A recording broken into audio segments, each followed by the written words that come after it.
Saudi আরবে শুরু হতে যাচ্ছে বহুল আলোচিত আমেরিকা রাশিয়া বৈঠক। সেই বৈঠকের প্রাথমিক আলোচনা শুরুর আগে আজ মঙ্গলবার বৈঠকে বসেছেন মার্কিন পররাষ্ট্রমন্ত্রী মার্কো রুবিও ও রুশ পররাষ্ট্রমন্ত্রী সের্গেই লাভরভ।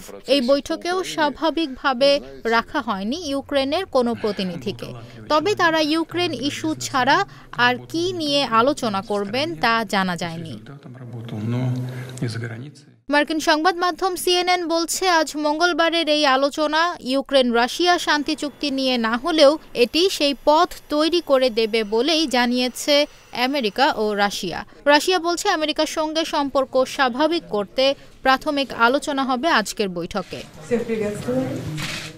রুদ্ধদ্বার এই বৈঠক ঠিক কতক্ষণ চলবে সে ব্যাপারে কোনো দেশই জানায়নি। এতে অংশ নিয়েছেন মার্কিন জাতীয় নিরাপত্তা উপদেষ্টা মাইক ওয়ালস, পররাষ্ট্রমন্ত্রী মার্কো রুবিও ও ট্রাম্পের মধ্যপ্রাচ্য দূত স্টিভ উইটকফ।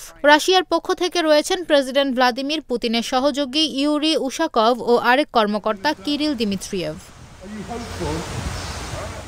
এই বৈঠকের মাধ্যমে রুশ প্রেসিডেন্ট ভ্লাদিমির পুতিন ও মার্কিন প্রেসিডেন্ট ডোনাল্ড ট্রাম্পের মধ্যে বৈঠকের পথ সহজ হবে বলে জানিয়েছে দুই দেশ। এদিকে রাশিয়া ইউক্রেন যুদ্ধ বন্ধে সৌদি আরবে হতে যাওয়া আলোচনায় থাকছে না ইউক্রেনের কোনো প্রতিনিধি। এই আলোচনায় ইউক্রেনের কাউকে আমন্ত্রণ জানানো হয়নি বলে জানিয়েছে দেশটি। ইউক্রেনের সরকারি একটি সূত্রের বরাতে তথ্য জানিয়েছে ব্রিটিশ সংবাদ মাধ্যম বিবিসি।